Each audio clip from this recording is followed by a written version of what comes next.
Facultad de Filosofía y Letras de la UNAM. Bueno, les pido un fuerte aplauso para nuestra conferencista magistral.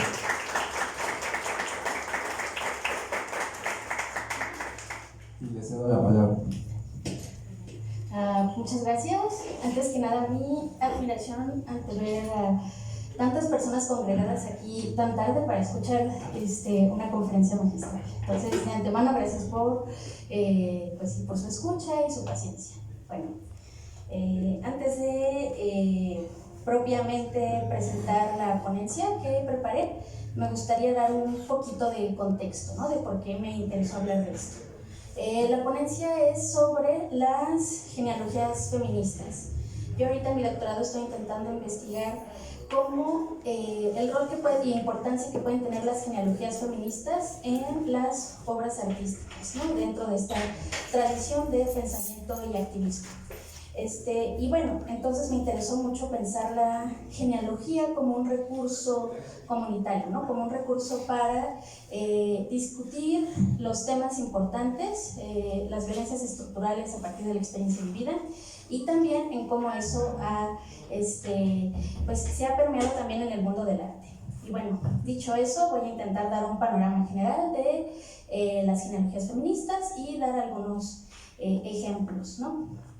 Bueno, la ponencia se titula La potencia de las genealogías feministas, de lo personal a lo colectivo. Quisiera abordar las genealogías como herramienta de resistencia presente en la tradición de pensamiento y activismo feminista. Cuando hablo de genealogía feminista, me refiero a un modo de pensamiento relacional orientado hacia el pasado, articulado en un lenguaje politizado que se interroga sobre lo que heredamos de las otras.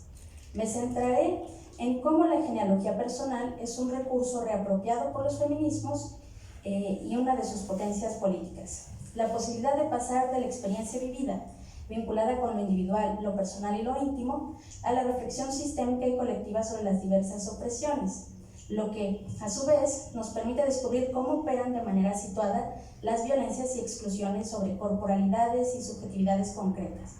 Caracterizaré la genealogía a partir de distintos ámbitos de intervención de los feminismos, buscando reflexionar sobre su alcance y efectos políticos. Primero, como práctica activista histórica presente en los grupos de autoconciencia feminista, también como modo de historizar los movimientos políticos, como modo de escritura autobiográfica y también como un recurso potente estético-político. Bueno, el primer apartado es prácticas feministas, la autoconciencia como politización de la experiencia. En este apartado me interesa abordar las genealogías feministas como exploración de la identidad, en la medida en que encarnan el significado de lo personal es político. Esto es, que son una manera de indagar los efectos del poder en la propia subjetividad, en el propio cuerpo. También son formas de pensamiento relacional, ya que permiten establecer vínculos afectivos y políticos con otras. En primer lugar, quisiera nombrar algunas prácticas activistas que han tenido repercusión en los ejercicios genealógicos que se ejecutan en el presente.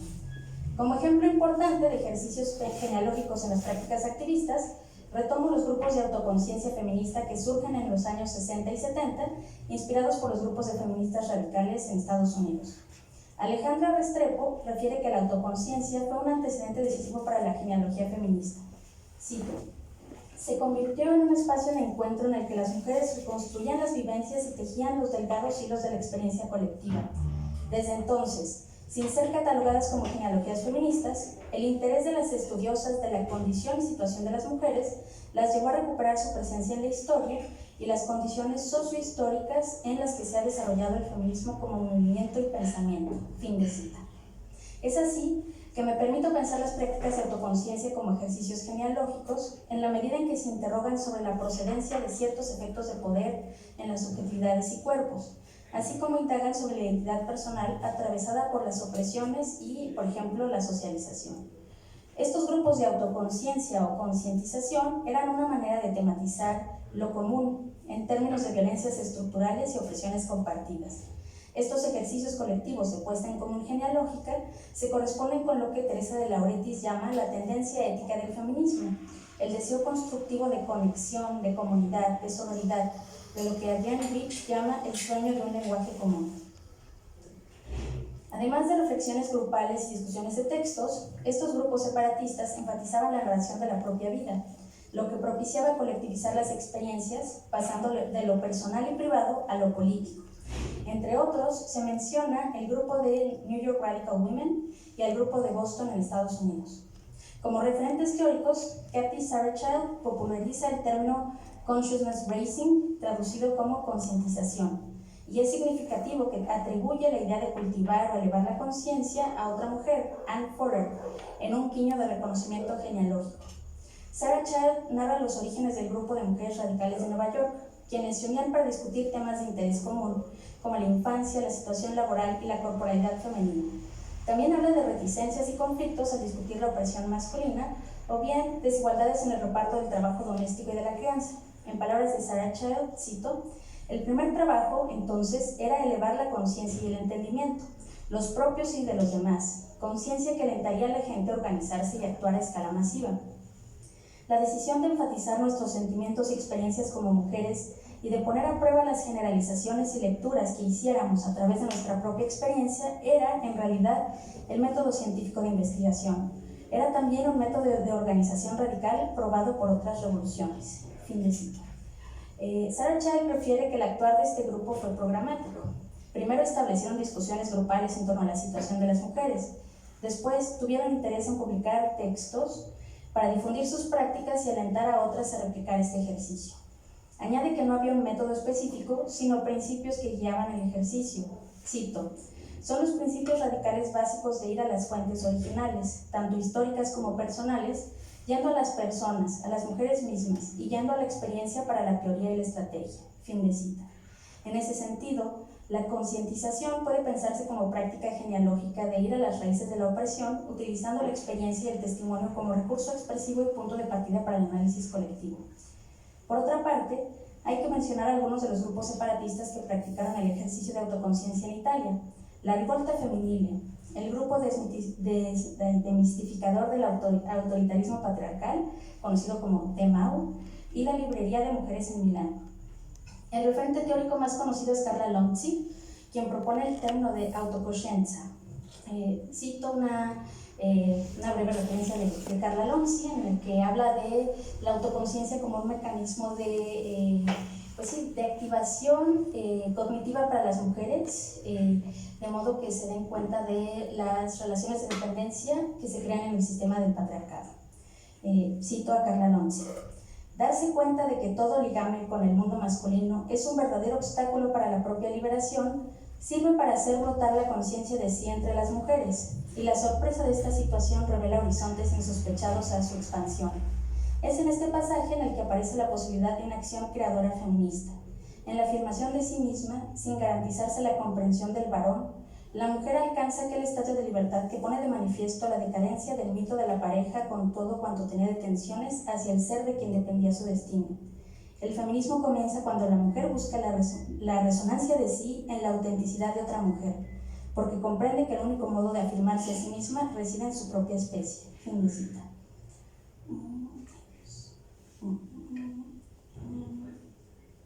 Disculpen, les voy con el Kindle. Ya.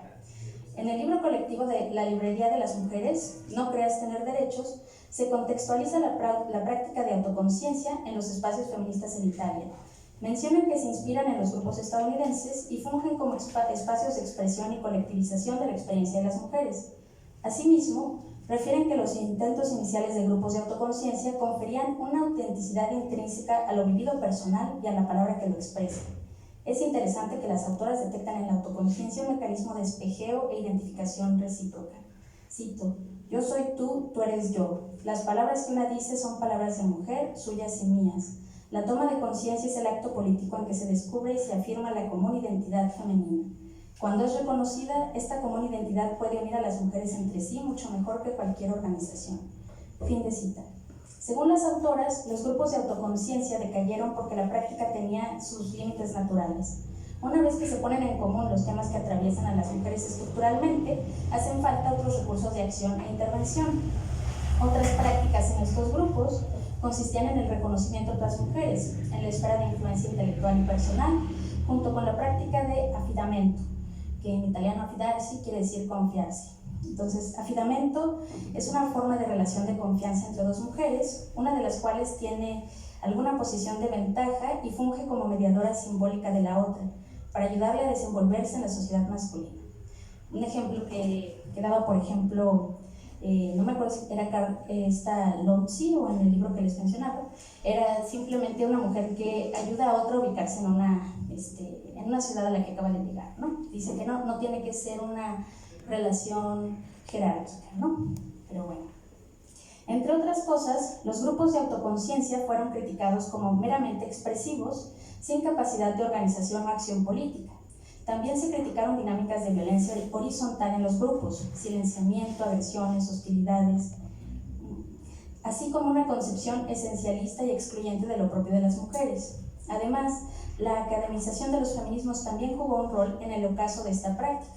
Bell Hooks menciona que los grupos de autoconciencia feminista decayeron en Estados Unidos, siendo reemplazados por los espacios académicos de los estudios de la mujer. Hooks, entre otras feministas negras, criticó que en los espacios académicos sus intentos de concientizar sobre la opresión de raza fueron silenciados y recibidos con hostilidad, así como una barrera o separación en el movimiento. Efectivamente, el énfasis en lo común será fuente de desconfianza en las lecturas posmodernas, que pondrán en duda cualquier elemento que aparezca como ya dado, además de la fijeza esencialista de las categorías políticas identitarias. Paralelamente, los feminismos negros, poscoloniales y decoloniales, junto con los estudios queer, denunciarán la categoría mujer como excluyente, así como al feminismo blanco occidental burgués, que no considera la imbricación entre raza, clase y colonialidad en sus análisis e intereses. Aquí quisiera dar otro ejemplo, además de las prácticas separatistas del feminismo radical, también está el feminismo de la diferencia. El feminismo de la diferencia propone otra forma de genealogía como vuelta al origen o a la raíz, centrándose en las relaciones entre mujeres, particularmente en la recuperación y sanación del vínculo con la madre. Cito a Restrepo. El feminismo de la diferencia convoca a volver a los orígenes, siguiendo una genealogía a partir de los vínculos entre mujeres, lo que implica el rescate de la presencia de ellas en la historia y de las negadas genealogías femeninas, así como la deconstrucción de las relaciones entre las mujeres y la reconciliación con la madre simbólica. En las genealogías femeninas destacan también los valiosos aportes de las historiadoras que han dedicado su quehacer investigativo al rescate de la presencia de las mujeres en todo tiempo, espacio geográfico y actividad de la vida sociopolítica y cultural, con lo cual contribuyen a instalar nuevos referentes en el orden simbólico de todas las culturas. Fin de cita. En esa línea, pienso las propuestas genealógicas de Luce Irigaray, quien discute la exclusión de lo femenino de lo simbólico a partir del falogocentrismo. Por una parte, habla del matricidio simbólico que niega a la madre su poder creador y generativo, mientras que el poder de dar vida es significado desde la potencia masculina. También habla del sometimiento de las genealogías femeninas en el sistema patriarcal de parentesco. Se enaltece el rol cultural de las genealogías de padres a hijos, el orden entre varones que excluye a las mujeres, y hay un culto del vínculo afectivo entre madres e hijos. Por una parte, se menosprecia y obstaculiza la genealogía de madres e hijas, y estas tienen un estatuto menor en su vínculo con el padre. Así, Irigaray propone una recuperación de la madre a partir de las genealogías. Cito: pienso que también es necesario, para no ser cómplices del asesinato de la madre, que afirmemos la existencia de una genealogía de mujeres dentro de nuestra familia. Después de todo, tenemos una madre, una abuela, una bisabuela, hijas. Olvidamos demasiado esta genealogía de mujeres, puesto que estamos exiliadas, si se me permite decirlo así, en la familia del padre marido. Dicho de otro modo, nos vemos inducidas a renegar de ella. Intentemos situarnos dentro de esta genealogía femenina para conquistar y conservar nuestra identidad. Y no olvidemos tampoco que ya tenemos una historia, que en la historia, aunque haya sido difícil, han existido algunas mujeres y con demasiada frecuencia las olvidamos. Fin de cita. Para subsanar estas carencias en la filiación y genealogía de madre a hija, Irigaray recomienda cultivar prácticas relacionales entre madres e hijas, de las cuales recupero una de ellas, la construcción lingüística de un nosotras. Cito: en los intercambios verbales, crear frases en las que el yo mujer hable al tú mujer, especialmente de ella misma de una tercera mujer. Esta clase de lenguaje, prácticamente inexistente, contrae enormemente el espacio de la libertad subjetiva de las mujeres. Podemos empezar a crearlo sirviéndonos de la lengua habitual. Madres e hijas pueden practicarlo bajo la forma de juegos afectivos y didácticos.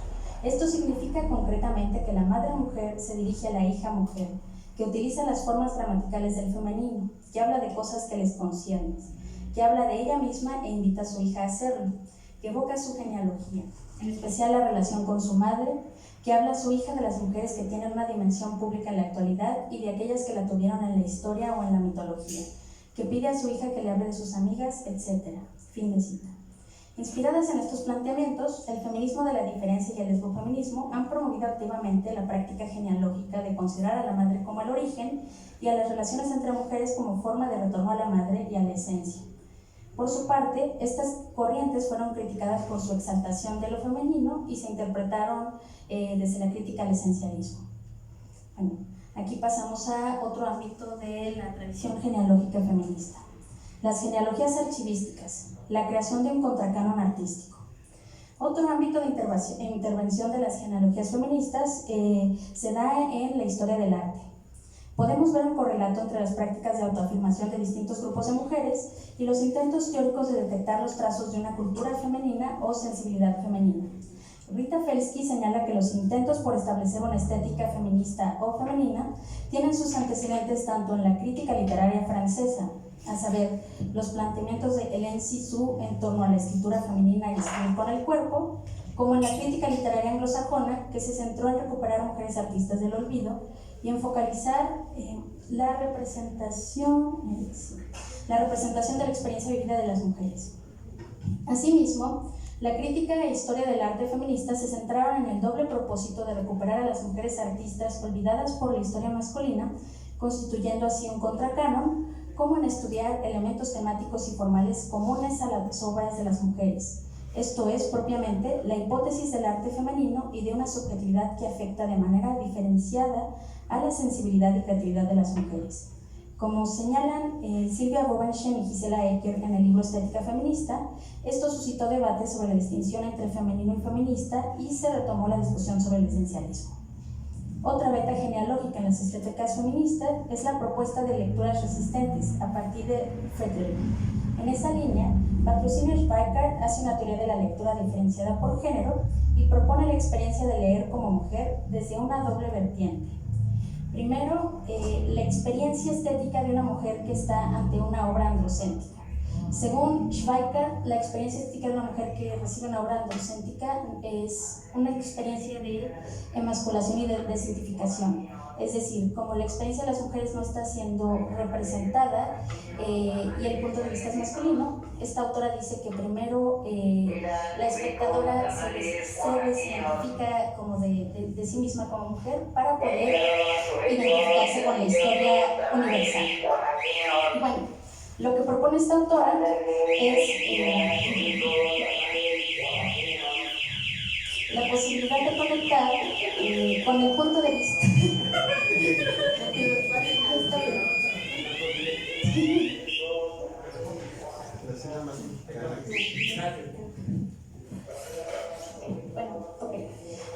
Bueno, entonces desde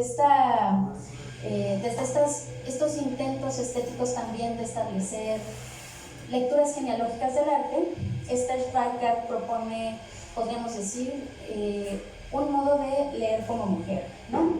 Y entonces está proponiendo la posibilidad de conectar con el punto de vista de las mujeres al leer a otras mujeres. Esta propuesta es una especie de mezcla entre la genealogía que recupera mujeres escritoras para crear un contracanon y la genealogía femenina del entre mujeres, ¿no? Propuesta por los feminismos radicales en Estados Unidos y también por los feminismos de la diferencia. Y aquí cito a Schweikart. Las lecturas feministas de textos hechos por mujeres son motivadas por la necesidad de conectar, recuperar o formular lo que viene a ser lo mismo, el contexto, la tradición, que podría conectar a las mujeres escritoras entre sí, así como con mujeres lectoras y críticas, y con la comunidad más amplia de mujeres.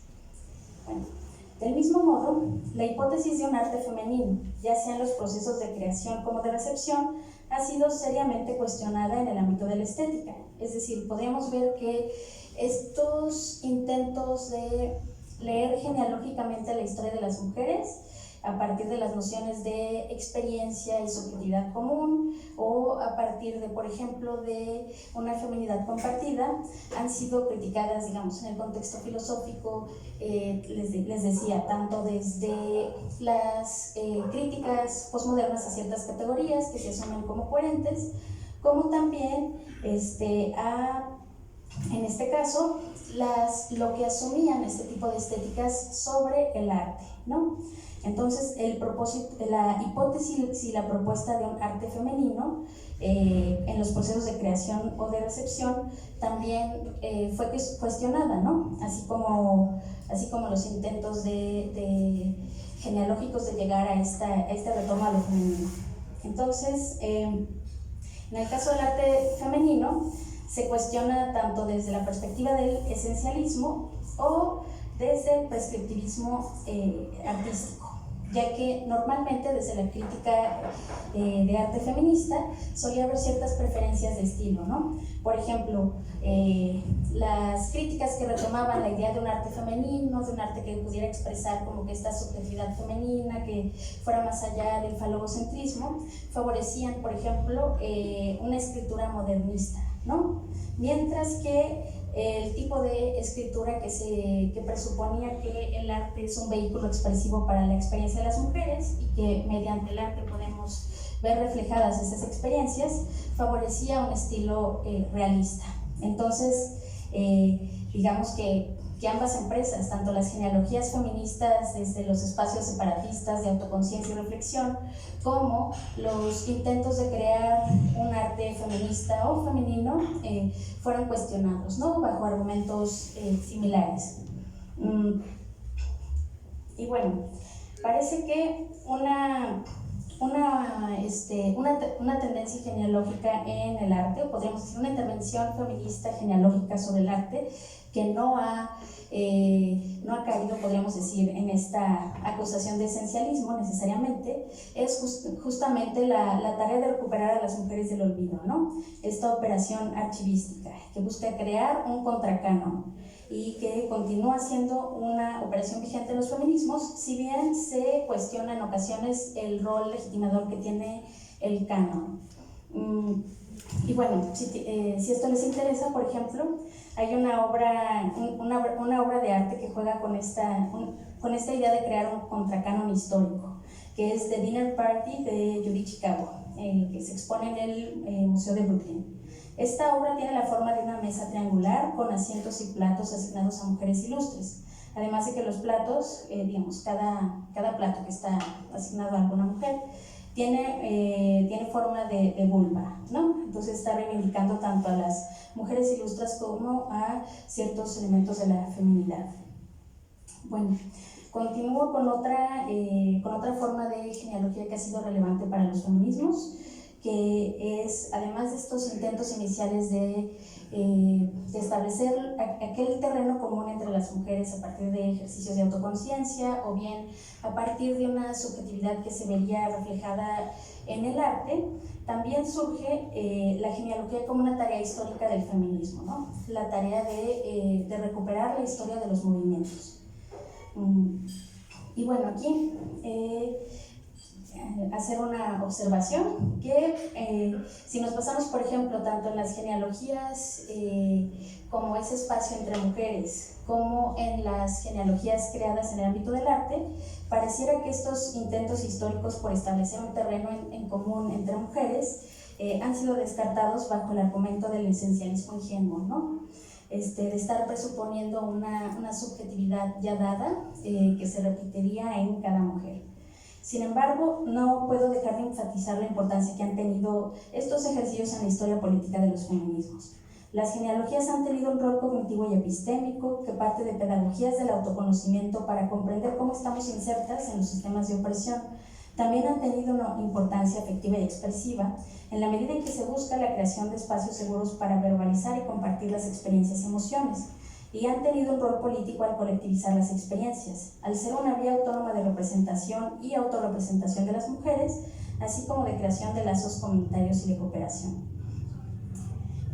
También quisiera defender la vigencia de las prácticas genealógicas en los feminismos, más allá de una lógica identitaria de la mismidad, que en eso consiste la sospecha ante, digamos, las genealogías de mujeres, ¿no? En que sean una lógica identitaria de lo mismo. Entonces, es aquí que recupero las prácticas genealógicas como modos de historizar el movimiento feminista, ¿no? Hay dos prácticas que tienen este sentido de tarea histórica de historizar el movimiento, que siguen vigentes tanto en el discurso académico como en los activismos. En primer lugar, las genealogías de los movimientos situados. Y en segundo lugar, el acto de establecer el lugar propio de enunciación. Esto nos permite ver que hay otro sentido de genealogía feminista que es recuperable desde el pluralismo contemporáneo. No estoy segura de si sirve muy bien. A ver. ¿Sí? Okay. Sí. Bueno, el sentido predominante de genealogía en las producciones teóricas actuales consiste en esta operación de historizar los movimientos feministas. Por una parte, hay un uso laxo del término como extensión de la metáfora generacional o incluso de la familiar que habla en términos de madres, hijas y ancestras. Este uso del término también ha sido criticado porque historiza el movimiento a partir de nexos individuales, al ser un legado de mujer a mujer y de enfatizar la categoría de autoría, en vez de, digamos, del contexto general histórico, ¿no? Podríamos decir, del mapa intelectual. Mientras que la propuesta genealógica situada se focaliza justamente en mapear contextos situados de conocimiento, prácticas y procesos de subjetivación. También se usa para explicitar las herencias asumidas en un movimiento corriente, así como recuperar otras fuentes y sujetos de conocimiento que no tienen la misma visibilidad que los feminismos del norte global, como es el caso de los feminismos descoloniales y latinoamericanos. En esta línea puedo remitir a los trabajos de Ochi Curiel, Yuderquis Espinosa y Alejandra Siriza. En los estudios académicos también impera el uso de este término como método de investigación que expone entramados y configuraciones de relaciones de poder, al mismo tiempo que indaga sus condiciones de surgimiento en un contexto situado. Este uso de la noción a menudo asume préstamos de la genealogía Foucaultiana. Foucault identifica en la búsqueda del origen el presupuesto de la esencia, la identidad y la mismidad, mismos que contrapone al método genealógico basado en la idea de contingencia, azar, singularidad y en el olvido indiferente de la historia. Cito a Foucault: localizar la singularidad de los acontecimientos, fuera de toda finalidad monótona, atisbarlos donde menos se les espera y en lo que pasa por no tener historia, los sentimientos, el amor, la conciencia, los instintos, captar su retorno, no para trazar la curva lenta de una evolución, sino para reconocer las diferentes escenas en las que se han representado distintos papeles, definir incluso el punto de su ausencia, el momento en el que no han sucedido. Fin de cita. Así, también se retoma la genealogía como modo de conocimiento que busca indagar en el pasado, centrándose en la procedencia, en contraposición con métodos basados en el origen o fundamento, así como con las condiciones de emergencia de un conjunto de disciplinas de poder, saber o incluso del valor de la verdad y el discurso legitimador. Según Restrepo, las genealogías Foucaultianas han inspirado a los feminismos debido a dos propuestas concretas. Uno, que revela la relación de cuerpo e historia, esto es, cómo el cuerpo es un sitio de intervención e inscripción de significados por parte de la historia. Y dos, porque permite recuperar los saberes descalificados y marginales junto con los eruditos. La recuperación feminista de este método genealógico también ha sido motivada por el propósito de rebasar los esquemas identitarios y los riesgos del esencialismo. Así, en vez de centrarse en categorías asumidas como coherentes, estables y generales, tales como mujer, experiencia o sororidad, los intentos académicos de redefinir las genealogías feministas a partir de Foucault focalizan la producción discursiva de efectos de poder y verdad. También ha sido un recurso para dar cuenta de las diferencias, conflictos y exclusiones en los movimientos feministas, sin caer en una metafísica del origen, como el retorno a la madre o el principio femenino, o bien en una ética estética de la relación como fusión y mismidad. En segundo lugar, las prácticas de explicitar el lugar de enunciación también tienen un sentido genealógico al indicar la procedencia y posicionalidad en las redes complejas de poder. En palabras de la feminista brasileña Jamila Ribeiro, el lugar de enunciación posibilita la creación de narrativas desde un punto de vista no dominante. Cito: en una sociedad como la brasileña, de herencia esclavista, las personas negras experimentan el racismo desde el lugar de quien es el objeto de esta opresión. desde el lugar en que son restringidas las oportunidades mediante este sistema de opresión. Las personas blancas experimentan el racismo desde el lugar de quien se beneficia de esta misma opresión. Así pues, ambos grupos pueden y deben discutir estas cuestiones, pero hablarán desde lugares diferentes. Estamos diciendo principalmente que queremos y reivindicamos que la historia sobre la esclavitud en Brasil sea contada también desde nuestra perspectiva y no solo desde la perspectiva de quien venció, parafraseando a Walter Benjamin sobre el concepto de historia. Señalamos la importancia de la ruptura del sistema vigente que invisibiliza estas narrativas. Fin de cita. Bueno, después de este recorrido por las prácticas genealógicas en los espacios de autoconciencia, en las genealogías feministas en el mundo del arte y también de estos intentos feministas por historizar los movimientos y ser también otra búsqueda de la procedencia y del propio lugar de enunciación, quisiera hablar también, ya para terminar, de otra de las potencias y usos de las genealogías feministas. ¿Ya nos escuchan? ¿No? Creo que viene un falso abajo. A ver, ¿así? Ok, gracias. Vale, sí, lo siento.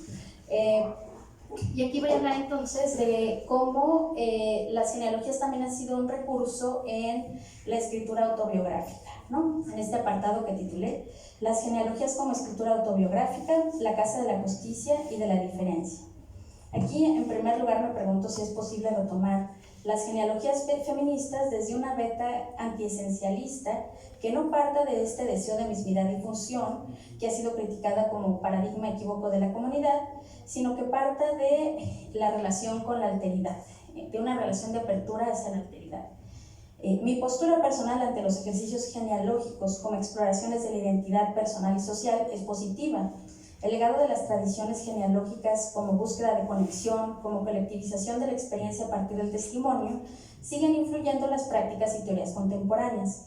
En el activismo, diversos grupos retoman las prácticas feministas de reflexión genealógica sobre las huellas de las violencias en la experiencia vivida, ya sea en círculos de lectura, grupos activistas o de producción artística. Asimismo, también hay ejercicios de escritura autobiográfica desde una perspectiva feminista, así como ejercicios autorales colectivos.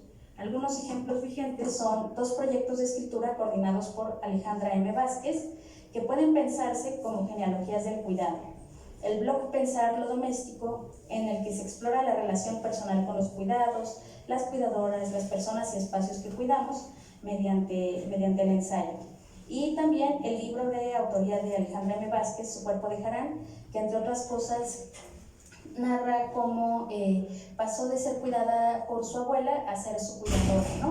Y entre otras cosas hacer reflexiones sobre qué significa ser la persona que cuida la mayor parte de su vida y que después necesita ser cuidada por los demás.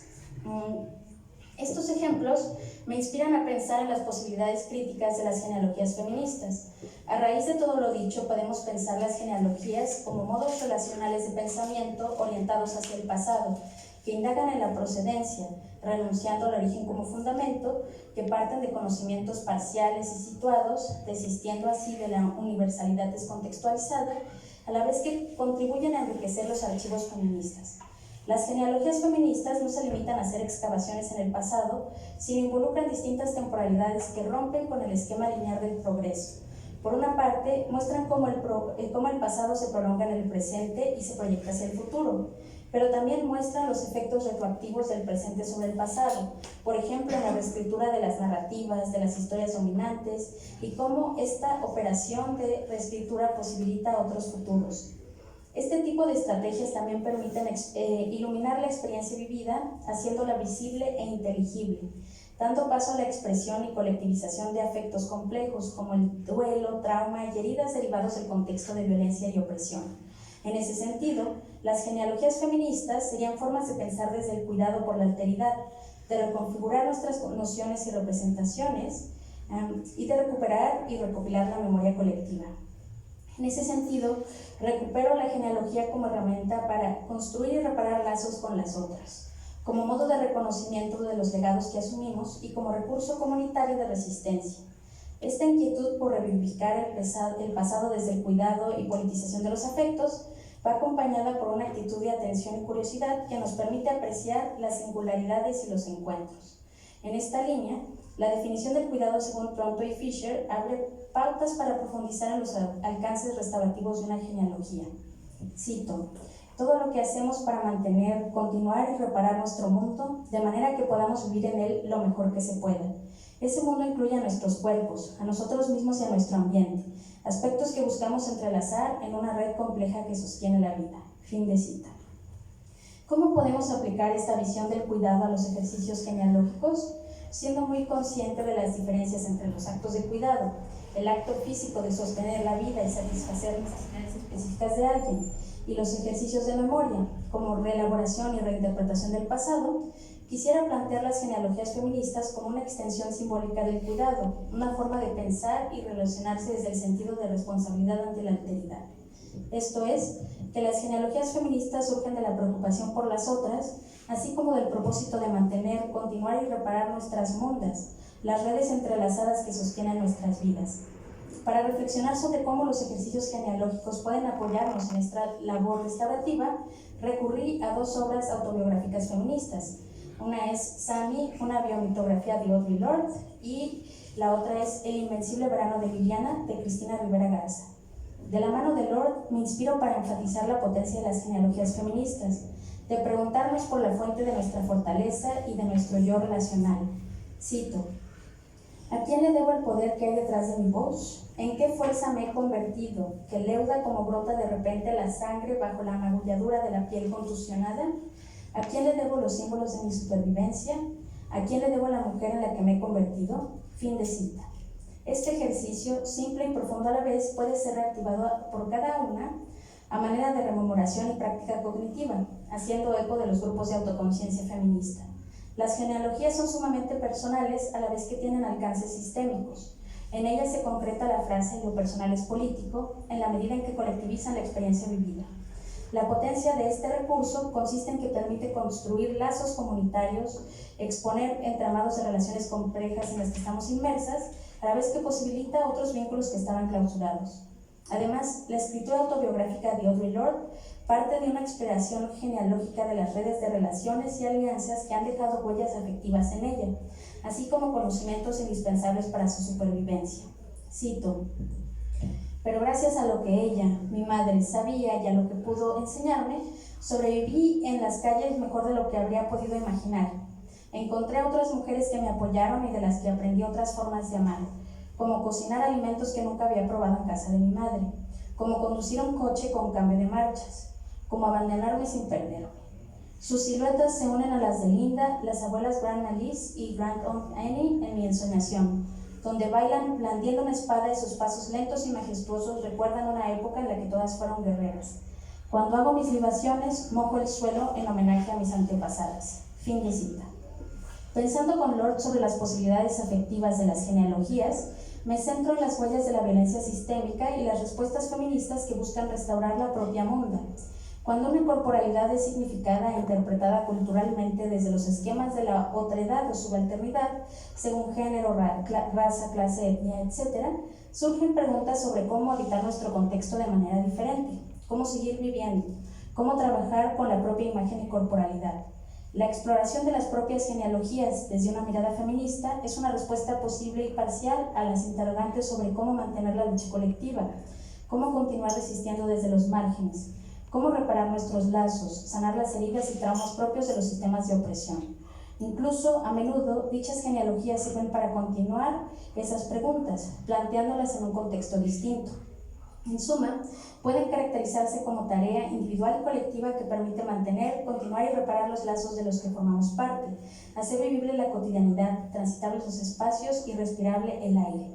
Las genealogías son recordatorios permanentes de que otras han luchado por las causas que nos atraviesan, que formamos parte de diversos nosotras, comunidades maleables y en devenir. A propósito de este vínculo, cabe aclarar que no está dado espontáneamente, de manera esencialista, sino que se construye a partir de los compromisos éticos y las herencias que asumimos, y tampoco están exentos de conflicto y contradicción. En este punto también retomo a Audre Lorde, quien subraya la importancia de las comunidades de mujeres para su propia supervivencia, así como los conflictos que surgen al negar las diferencias. Cito: Ser mujeres juntas no era suficiente, éramos diferentes. Ser chicas gay juntas no era suficiente, éramos diferentes. Ser mujeres negras juntas no era suficiente, éramos diferentes. Ser tortilleras negras juntas no era suficiente, éramos diferentes. Cada una de nosotras tenía sus propias necesidades y afanes y muchas alianzas distintas. La autoconservación nos advertía a muchas de nosotras de que no podíamos permitirnos acomodarnos a una definición fácil, a una representación limitada de nuestra individualidad. Tardé mucho tiempo en darme cuenta que nuestro lugar era el hogar mismo de la diferencia, más que la seguridad de cualquier diferencia en particular, y con frecuencia éramos cobardes en nuestro aprendizaje. Tardamos años en aprender a utilizar la fuerza que esa supervivencia diaria puede conferirte. Años en aprender que el miedo no tiene por qué inhabilitar y que podíamos apreciarnos unas a otras en términos que no necesariamente tenían que ser los nuestros. Fin de cita.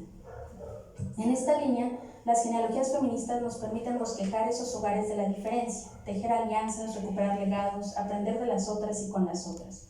Una genealogía feminista construye lazos éticos a partir de fragmentos de experiencia vivida, a la vez que afirma un compromiso de cuidado de dichos lazos. Estas vertientes éticas y políticas, que parten de lo personal, llevando a lo colectivo y sistémico, están presentes en algunas de las consignas más conocidas, como si tocan a una, nos tocan a todas. Y el segundo ejemplo del que quería hablar, ya para finalizar, es el libro del Invencible Verano de Liliana, de Cristina Rivera Garza.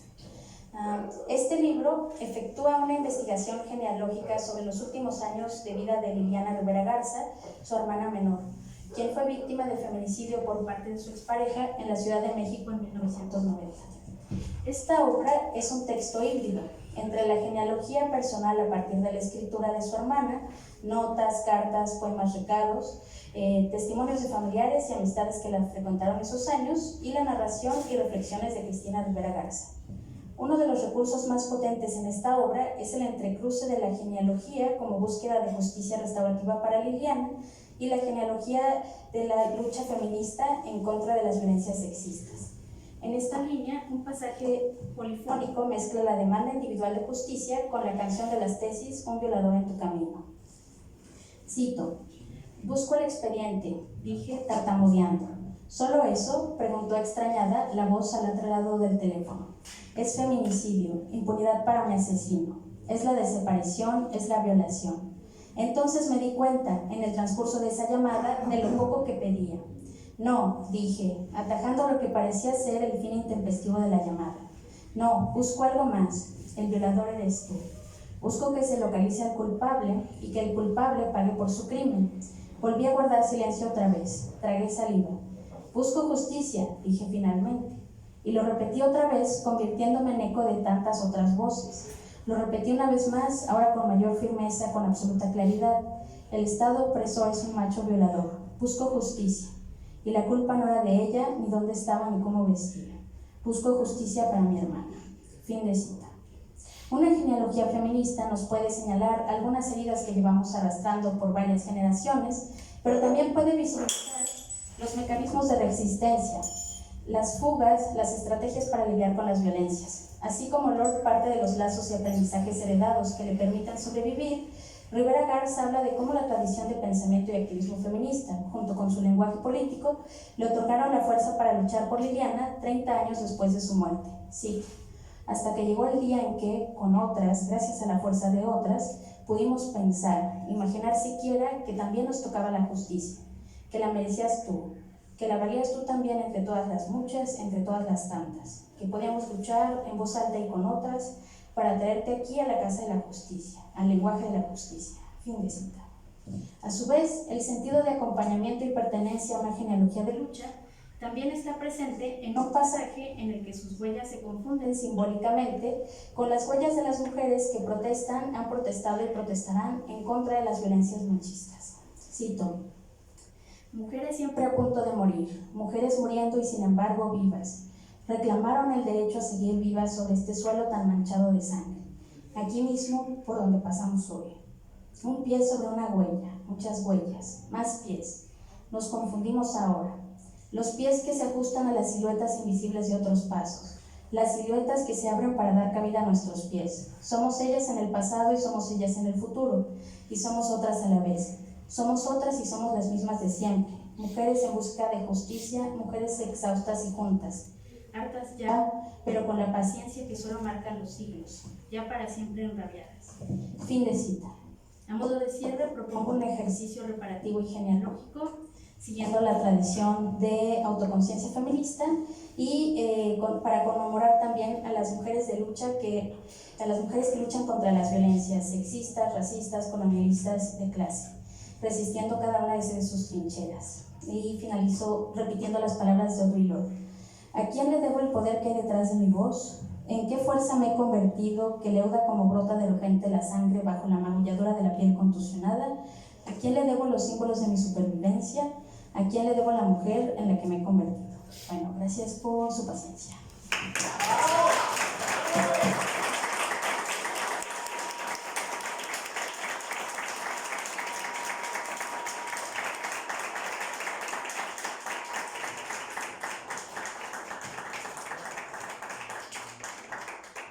Pues no sé si alguien quiere hacer alguna intervención, no sé si tengan alguna pregunta para Daniela. Puro amor, ninguna intervención, solo amor. Bueno, quiero agradecer que compartas todos tus conocimientos y también, bueno, me movió bastantísimo tus palabras y agradezco también porque creo que es una manera de conectar y rescatar tanto raíces pero también la fuerza.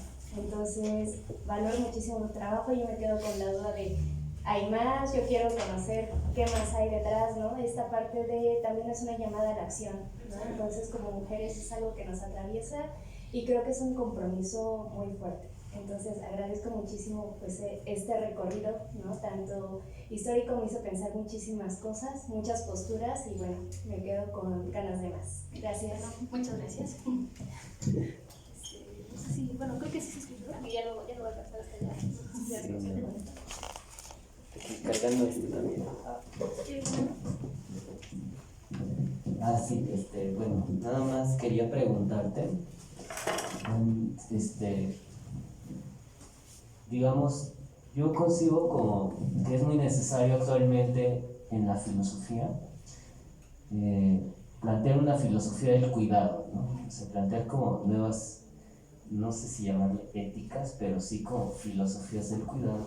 Y lo que me he dado cuenta, así con el poco bagaje de feminismo que tengo, es que que actualmente desde el feminismo es como la ruta más, digamos, adecuada o no sé, en la cual se están planteando estas situaciones, ¿no? Incluso por lo que mencionas al final de tu ponencia, que o sea, todos estos reclamos de feminicidios, del país en el que vivimos y todo esto, y muy en consonancia con lo que fueron las ponencias anteriores, ¿no? Como de una no evasión de la actualidad para la filosofía.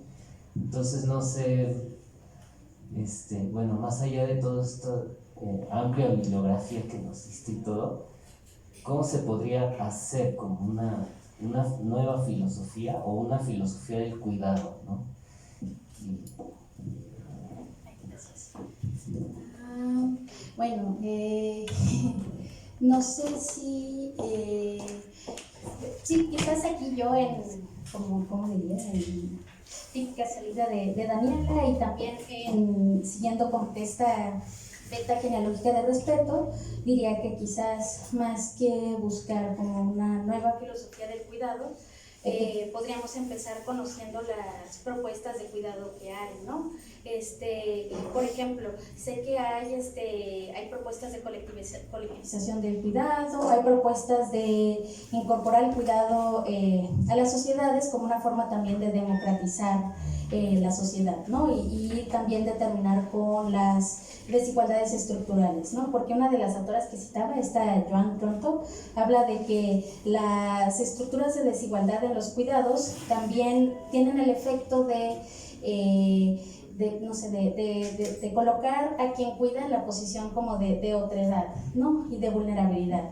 Entonces sé que hay como bastantes propuestas ahorita que parten como de la condición humana como condición de vulnerabilidad y que entonces parten de la necesidad de establecer lazos mutuos de cuidado, ¿no? Y también estaba pensando en otras propuestas vigentes que parten, por ejemplo, del cuidado de los comunes, como esta Silvia Federici, y que buscan, por ejemplo, un retorno a formas de vida comunales, ¿no? De participación colectiva. Y bueno, esto es interesante e importante porque justamente algo que se rompió con el modo de vida capitalista es justo esos modos de vida comunales, ¿no? Fue la división del trabajo que hizo este reparto de lo masculino en el espacio público y lo femenino en el espacio privado, producción versus reproducción de la vida, ¿no? Y también ahora que estoy leyendo un poquito más de ecofeminismos, que es una de las corrientes que no conozco tanto y me gustaría conocer más, también hablan justo como de cuidado, ¿no? De cuidado también de la naturaleza y pensarnos a nosotros mismos como parte de esa naturaleza, ¿no? Entonces sí, bueno, yo no sé, quizás habría que ver quién tendría más ideas de proponer una nueva visión del cuidado, pero yo empezaría por eso, ¿no? Por pensar en, ok, cómo en los intentos actuales de reconceptualizar el cuidado, ¿no? Y que justo buscan ir más allá de la tradición feminista que inicialmente únicamente denunciaba la distribución desigual de trabajo doméstico, ¿no? Y que entonces, por ejemplo, no sé, yo pienso en uno de mis referentes, Simone de Beauvoir o también Hannah Arendt, veían esta tarea de cuidado y de repetición y de reproducción, lo veían como una carga, ¿no? Como una carga para las mujeres. Pero, no sé, a partir, por ejemplo, de estos movimientos italianos, como de los que formó parte esta Federici, los de la Rivolta Femminile también, buscaron reconceptualizar el cuidado, ¿no? Mostrar su importancia como condición para la vida humana, para la existencia misma del capitalismo, y mostrar que es un trabajo no pagado, ¿no? Y bueno, son muchas propuestas. Entonces yo, yéndome por la tangente, iría por, hagamos una genealogía del cuidado para ver por dónde. ¿Alguien más tiene alguna participación? ¿No?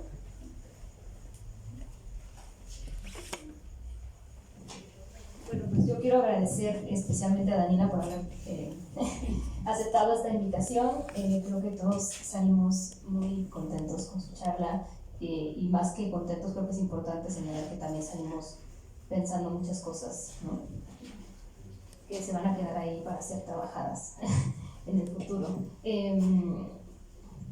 Pues yo te agradezco mucho, Daniela. Además, yo conocí a Daniela en un contexto totalmente distinto, en un contexto que no tenía nada que ver con la filosofía, sino más como con la filología, ¿no? Nos conocimos en un diplomado de traducción. Daniela traduce del francés. Y pues en este tenor, ¿no?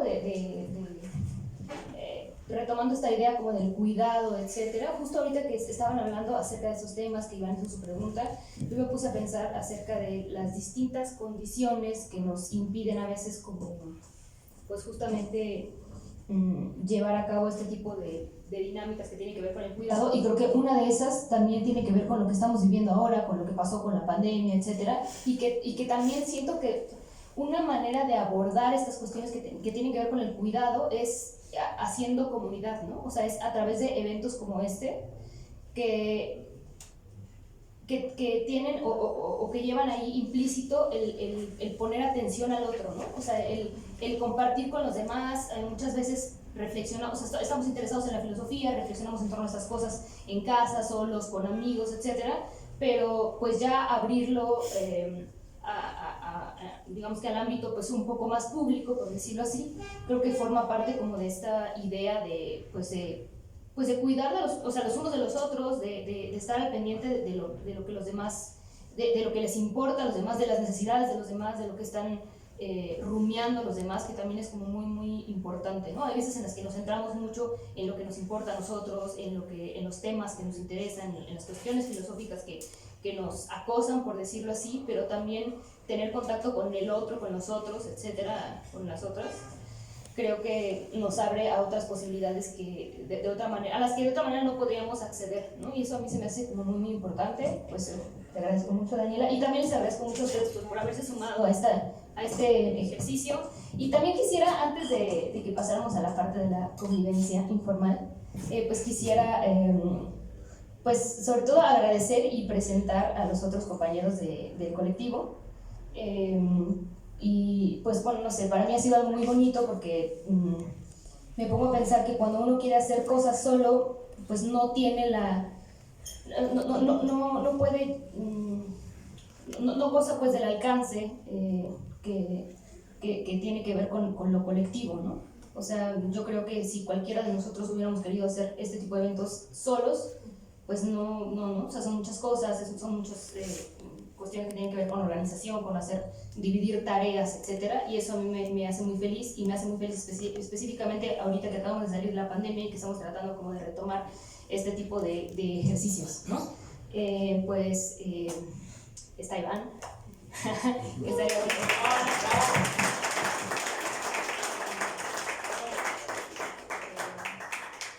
Elizabeth Mata, a la que le toca la siguiente semana. Israel, que anda por ahí adentro.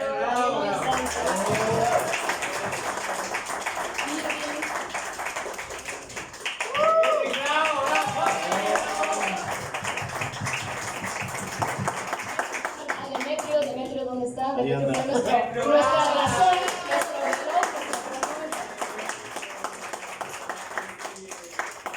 si Demetrio nos hubiéramos perdido en los tiempos y cosas así. Y ¿me está faltando alguien por ahí? No, ¿verdad? Aida. Bueno, también agradecer a todos los otros colegas y las veces que se sumaron, ¿no? Y a las personas que nos están escuchando y que seguramente también están como interesadas en ese tipo de temas. Y pues estaría chido que se fuera formando pues comunidad en torno a estos temas en Pachuca, ¿no? Creo que sería algo pues muy, no solamente fructífero, sino también bello, ¿no? O sea, como positivo en muchos aspectos distintos. Y pues también nos gustaría darles así como unas pequeñas constancias a todos los participantes, tomarles la foto del recuerdo para que haya una especie de constancia de lo que sucedió hoy. Ok, bueno, primero, bueno, esta no. Vamos a empezar con, bueno, el primero que sale aquí es Luis Aristides Rodríguez. ¡Bravo!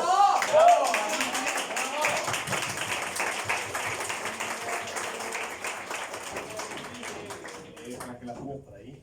Así tenemos un marquito. Después tenemos a Roberto Longoni. ¡Bravo! Muchas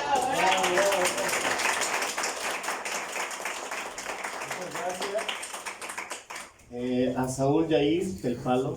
¡Bravo! Después tenemos a Alejandra Itzel.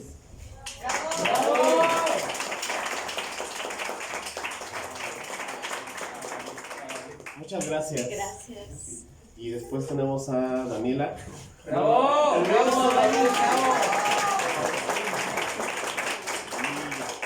Bueno, después estamos nosotros, pero ¡Sí, bravo! Y Israel. ¡Bravo! Pues estaría muy bonito que pudiera pasar para que se hiciera la toma de la foto oficial de los ponentes del día de hoy.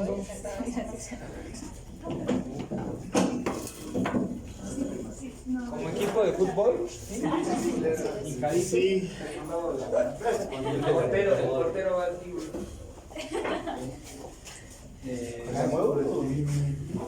No, pues estoy invitando a ustedes. Igual No pasa nada, me apoyan. Ay, se está agachando. Ya se agachó.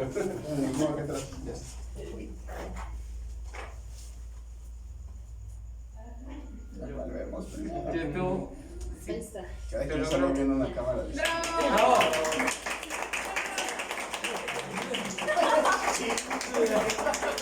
Y pues nada, recordarles que este fue el primer día, todavía nos quedan 2 días más. También el segundo va a ser igual en el AMDE y el tercer día será en el... Bueno, sería el 25 de noviembre para que lo tengan bien en cuenta. Y el último día sería el 26, pero ese no será aquí, sino en el Efraín Rebolledo. Sí, el foro, exactamente, el Foro Cultural Efraín Rebolledo, que está muy cerca del reloj. Entonces, pues ojalá puedan acompañarnos también en esas otras presentaciones. Y bueno, creo que también Iván me recordaba por ahí que está pendiente mencionar que existe el proyecto, creo que a todos se les mandó el correo menos a los ponentes magistrales. Existe la posibilidad de convertir este encuentro pues en una especie de publicación, ¿no? Con su ISBN y todo. Entonces, pues estaría padre que se sumaran, que se hicieran, ¿no? Que quedara como una especie de registro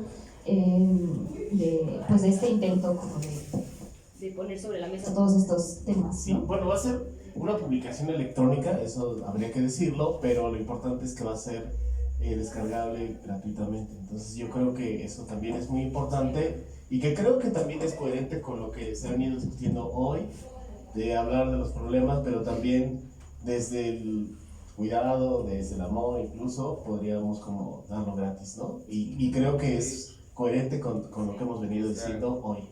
Y pues muchas gracias por haber venido, por haber escrito sus ponencias y pues todo. Ya, nada. Claro, y por haber escuchado. Claro.